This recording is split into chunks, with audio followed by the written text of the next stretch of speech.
5 Super Bowl rematches this weekend. Yes, some of them are 50 plus years old when Roman numerals were still Roman, but wow. Also, what next for Odell Beckham Jr. now that he's not a member of the Cleveland Browns, and Aaron Rodgers' first public statement. Let's go.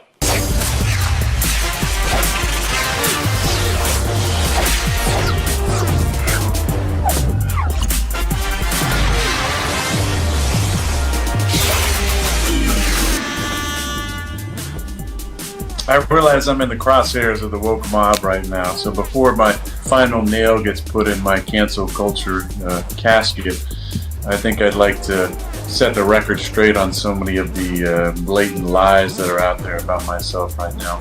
Had there been a follow-up to my statement that I've been immunized, I would have responded with this. I would have said, look, I'm not some sort of anti-vax flat earther.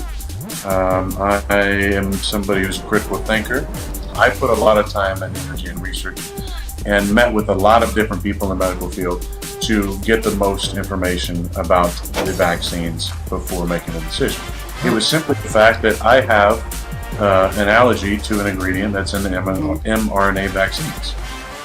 Aaron Rodgers, in his own words on the Pat McAfee show today, also said, quote, health is not a one-size-fits-all for everybody.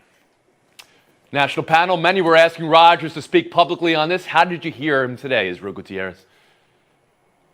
Well, I want to start here and not really to attack any sort of his beliefs or anything that he did or any of the judgments that he made, just the approach that he took, right? Because he came out and started saying things as if he was being attacked. He said, I'm in the crosshairs of the woke mob, blah, blah, blah, right? Well, my thought on that is he basically did that to himself by not being transparent. He had the opportunity to come out months ago when he was asked about that and say, no, I have an allergy to the mRNA vaccine. I can't take that. I'm still doing my research on the others. Therefore, I'm trying to figure out my own body and what's best for me. That would have been, frankly, the best answer we've gotten from anybody who's been one of these anti-vaxxers in any of the sport, and probably would have gotten a lot of people to maybe think a little bit more about this subject and maybe do their own research, ironically, about this as well. And he didn't go that route. And then when he also offers, hey, if there would have been a follow-up, I would have said this. As if it was a plan to try to get away with just letting it sit there and not giving the information. Why leave it up to the question asker if you know ahead of time it's going to solve a lot of problems if I just say this, am transparent? It's not like there's a privacy issue here. It's not like it's that important that you keep your the fact that you're allergic to this one item in this mRNA vaccine private. And I'm pretty sure that the people in your locker room would agree with that. So it feels just like Aaron Rodgers brought this upon himself and is picking fights. And frankly, just from some of his tone on that video, seems to enjoy it. Emily Kaplan, how'd you hear Aaron Rodgers today on the Pat McAfee show? You know, when he was away from the team this summer, I was okay with it because he needs to look out for his career. But this was just selfish on another level. This is him thinking that everything is about him and everyone is out to get him. Like, he literally said, some of these protocols are not backed by science, but it's just to out players. And I wonder, like, that literally sounds like a conspiracy theory. And it shows, like, no, he didn't lie, but he's misleading us. And he said that too, like, well, if I'd asked a follow-up question, then I would have answered this, this, and this. Why aren't you just upfront from the start? And to me, it just doesn't sit well because it's him thinking he knows more than all of us and that the rules don't apply to him. They only apply to everybody else. And I really am curious what his teammates think, because he's pretty much saying the rest of us are idiots, including some of his teammates. And if they were given a platform or the confidence to use a platform like Aaron Rodgers had, what do they think of him? Mm-hmm. Specifically on the allergy to the mRNA in vaccines, scientific community has acknowledged that is the case for some. And also the scientific community acknowledged that the Johnson & Johnson vaccine would be one that they could take going forward, feeling good about that. Ramona Shelburne, I'll bring you in here. How did you hear Aaron Rodgers today? I mean, I was just listening to Emily describe a classic narcissist. I mean, everything was about him and his comfort and all. And I understand if he would have come out and said specifically, I have an allergy to this and I'm worried about the blood clotting issue with Johnson & Johnson, that would have been something that we could debate and talk about and maybe try to understand. But he deliberately misled people by saying he was, quote, immunized, whatever that means. And then he has the audacity to quote Martin Luther King to say that you have a moral objection to object to unjust rules that make no sense. That was said about segregation. He's applying it to having to wear a mask at a press conference. To me, he says he gets tested every morning. If he's test negative, he still wears his mask around the training facility. But then when he goes in the room with other reporters, he doesn't wear a mask because he doesn't want the shame of being labeled as unvaccinated. Well, that's saying to me that your shame or not being able to stand there and qualify as unvaccinated is more important than the health of those reporters in that room. If I was a reporter and I knew that somebody was unvaccinated, I don't know that I would be in a room with you without your mask on. I understand let's just not play armchair psychologist here, okay? Ramona, thank you. The idea here, we took everything out of it and just said this is a man who wanted to control his own body while knowing he's a member of a team and a member of a league that has decided to go a certain way that he opposes. Is that something that allows him to make the decisions he did, Justin Tinsley? I say no. And I want to go back to a point that Izzy made in his answer. If we go back to August 26th, when he was initially asked about this, are you vaccinated? Are you unvaccinated? If he comes out and says, yo, I'm allergic to this part of the vaccine and I don't feel comfortable taking it right now, then we're not having this discussion on Friday in November. We just honestly aren't.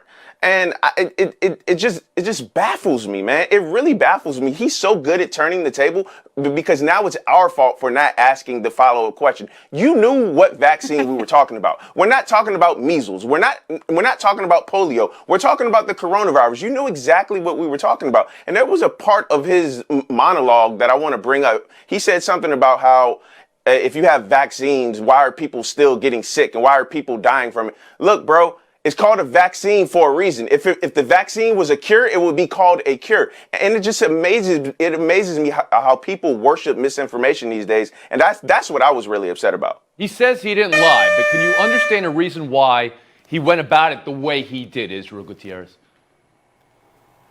I don't, because again, if he was transparent, I believe people in the locker room would have been okay with it. I believe the media would have understood it a lot better. And so, yeah, I just don't think, it just makes you wonder what he's fighting for. Is it for his own personal privacy? Is it for the freedom to not wear a mask? None of these things are clear, and it just makes you wonder, what his intentions are in this entire thing. Again, he could have avoided this. It's just exactly what it feels like. He absolutely could have avoided this. Follow-up questions, I'm sure, are going to be coming in for Aaron Rodgers in the near future. He's out this weekend. Packers in Kansas City. We'll talk about that game later. When we move on to the other player who's not going to be playing right now, Odell Beckham Jr. Cleveland Browns, news of the day. They're cutting Beckham. Beckham's father's playlist. If you looked at that, this is kind of what Beckham wanted. And the Browns play calls, this is what they wanted. Ramona, how does it end up looking for Cleveland, and how does it end up looking for Beckham? This looks like a divorce that should have happened a long time ago. I mean, this has been a poor fit ever since the trade. He hasn't been all that productive there. Baker Mayfield is actually better without him on the field in almost every statistical category. And I think there's a reason for that. Their offense is based on timing, and when it's not a deep threat offense, you have to have timing and chemistry with your receivers. He's not there enough, and I think that this will be better for him and for the Browns because this gives him an opportunity to go where it seems like he wanted to go all along, which is New Orleans. They had conversations with the Saints. He went to LSU. His dad's from down there. Now he's free to go there as long as he clears waivers. Justin Tinsley? Yeah, I keep hearing the term player empowerment thrown around. I don't think this is an example of that.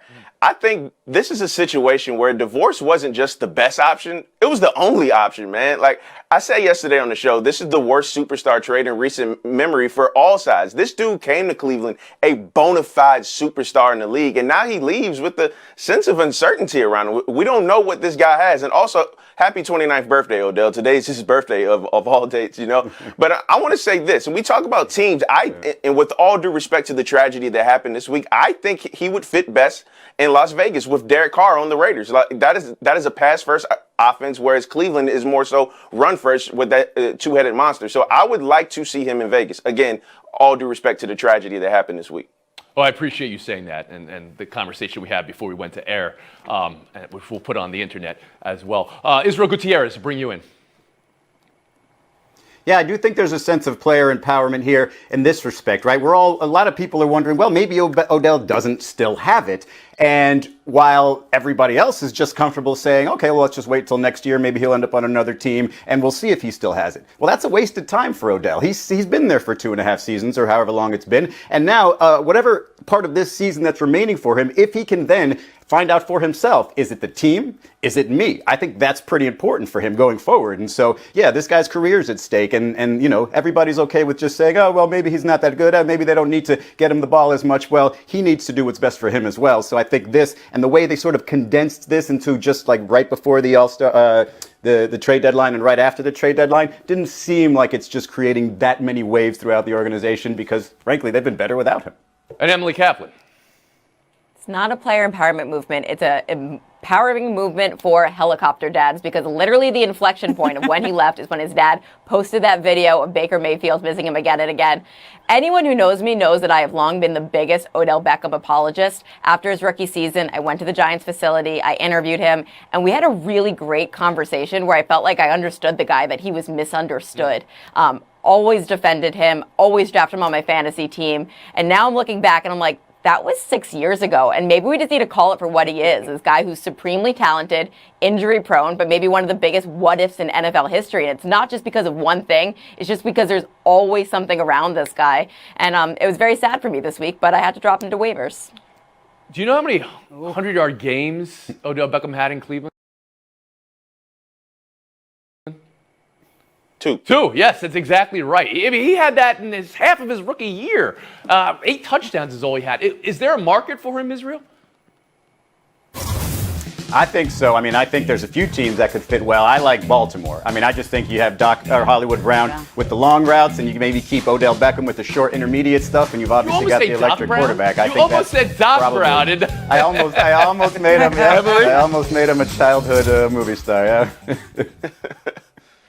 For me, where do all misunderstood men go to get understood? And that is with the New England Patriots. I think the AFC is wide open. Mac Jones is throwing 68%, but doesn't have a wide out one. Now, I don't know if Odell's still a wide out one, but he's better than what they have. I like Justin's call on the Raiders, but I think the Saints make a lot of sense too, just for his own comfort level too. So Cleveland Browns' season is kind of at a crossroads, right? I mean, they're 4-4. They made this decision today. That's Cincy.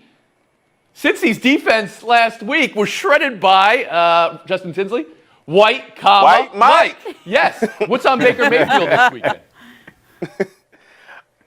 Well, I think it's definitely a lot of pressure on Baker and the Browns, because now it's like, okay, you got the distraction out of the way. Go play football. You don't want to lose. You don't want to lose 2 straight divisional games in a very winnable division. But also now, there's pressure on Cincy. They've been a feel-good team this year. And again, they lost to the living legend that is White Mike last week. And I think this is a big game for both teams.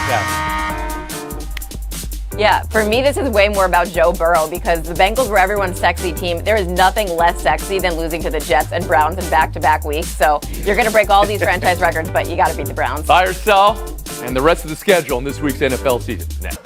Carson Wentz better than you thought? Musings from Indy 45, Jets 30. Jonathan Taylor is better than you thought. A beast last night. Indy's offense was operating at a high level. A revenge game after losing Super Bowl III. Emily, what's your assessment of the Colts after Thursday night win over the Jets? I'm not making any assessments of Carson Wentz. Yes, this was his best game as the Colts, but it was against the Jets. Meanwhile, yes, they have an incredible running back, but there's a lot of flaws, including their defense. They allowed 200 yards, 3 touchdowns on the last 10 yards passing plays by the Jets quarterbacks. That hasn't happened since next-gen stats were created in 2016 by any team. Since next-gen stats were created in 2016. All right. Israel Gutierrez, how about you? It wasn't just Taylor, it was also Hines. And what I see with this team is, the team that I thought was going to win the division was the team that had Derrick Henry and the best running game. This team appears to now have the best running game in this division. So if you don't require Carson Wentz to be your hero, this team, in what seems like a pretty wide open AFC outside of maybe Buffalo, this team seems like it could be in the mix. So a win over the Jets means you're in the mix. Justin Tinsley, how about you? I mean, look, the Colts are lucky my man White Mike went out with an injury, you know what I mean? But this is the sauce for the Colts, man. Look, run the ball and save Wentz from himself. But the thing that does concern me is that pass defense that Emily just alluded to. That could be a concern moving forward. Cover. Look, I thought that the Colts were better when they had the really close game against the Titans a couple weeks ago. They shouldn't have lost that game. Carson Wentz did Carson Wentz things at the end there. But in this game, they beat the Jets, but not in impressive fashion. What I still don't think they can win this division because Tennessee has a much easier schedule ahead of them than the Colts do. But they can slip in there. You don't think 45 though is an impressive win? I don't know, in the NFL, 45, the way their offense was humming. We'll move on. Thunder 107, Lakers 104. All OKC does is beat the Lakers. Thunder coming back in the fourth, pounding the Lakers. Anthony Davis implied it was like OKC knew what the Lakers would do on defense. And then after the game, Russ Westbrook implied a little bit more. No, you saw it. Don't ask me a question you know the answers to. You seen it. I was just trying to get the answer out of you, that's all. No. Just watch the game. You see what happened. Lost the ball. I missed a three. It's not nothing to it. Ramona, just one game for the Lakers or something more telling after you hear Westbrook and Davis postgame? No, I mean, look, this is Russell Westbrook. This is the full Russell Westbrook experience that we're getting here in Los Angeles. I really enjoyed his documentary on Showtime where he talked all about in big moments where he's been at UCLA or he was drafted 4th overall. He always says, I don't want to mess it up. And he says that a lot about this time in LA, and this is really important for him to do well in his hometown with the Lakers on a stage like this where he gets a chance to win at long last. He hasn't had a chance to win since Kevin Durant left in Oklahoma City. I think he's trying too hard right now. When I watched that turnover, the three, he got testy there with the reporter. He's trying too hard. For me, yeah, Ramona says he doesn't want to mess it up, but he is messing it up. He hasn't played 10 games this year, and he already has 3 turnovers in the final 24 seconds of a game. That's not great. Also, this is the second time the Lakers have lost to the Oklahoma City Thunder in the same exact fashion. So this team can figure it out. They're just making the same mistakes and kind of stuck. Well, we all knew it was going to be adjustment. So what I'm selling is Frank Vogel's reaction to Russell Westbrook. When he was asked about that last shot, he said, we got to do better. And I could see some of the better coaches around the league saying, I've had visions of Russell Westbrook hitting that shot so many times in so many big spots. Even the one that he lost the ball on, he was going to the rim aggressively. At this time of year, in this situation, with LeBron out, I'm fine with him doing that. We have to support Russell. But Vogel didn't say that. Justin Tinsley, how about you? No. Yeah, if I'm a Lakers fan, I'm upset that we're 1-2 this year, holding at least 19-point leads when we were 68-2 the previous 4 years. But look, this is a patchwork Lakers team. I'm not gonna get bent out of shape or panic. If they're playing like this after New Year's, then yes, I'll panic. But look, they're still without a couple of players like Ariza, THT, none. LeBron's out. And LeBron. You buried that LeBron didn't play last night. Israel was focusing on what Vogel didn't say about Westbrook. Ramona, did you hear anything from Anthony Davis saying it's almost like they knew what we were going to do? Yeah. Yeah, I mean, Anthony Davis was a quote saying that almost like Shai Gilgeous-Alexander and the Thunder knew what we were going to do out there.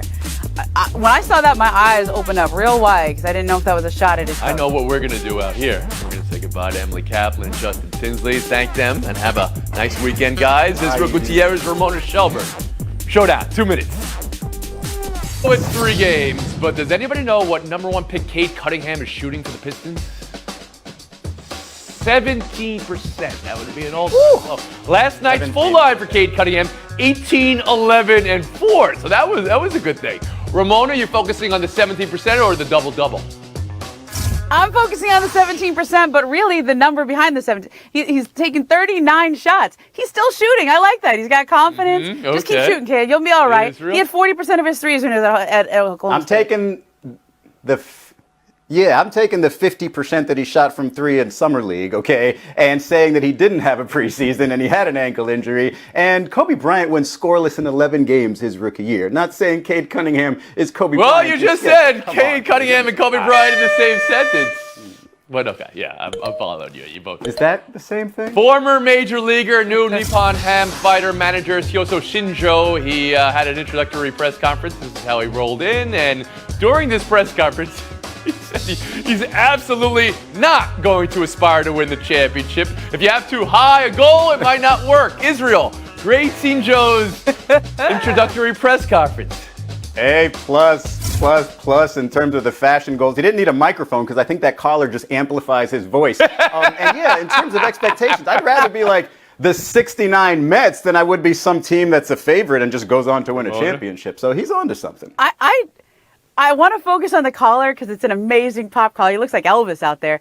But did you see how white his teeth are?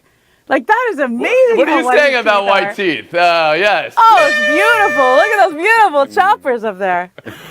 Collar. Those are normal collars, Israel Gutierrez. Get a new slant, okay?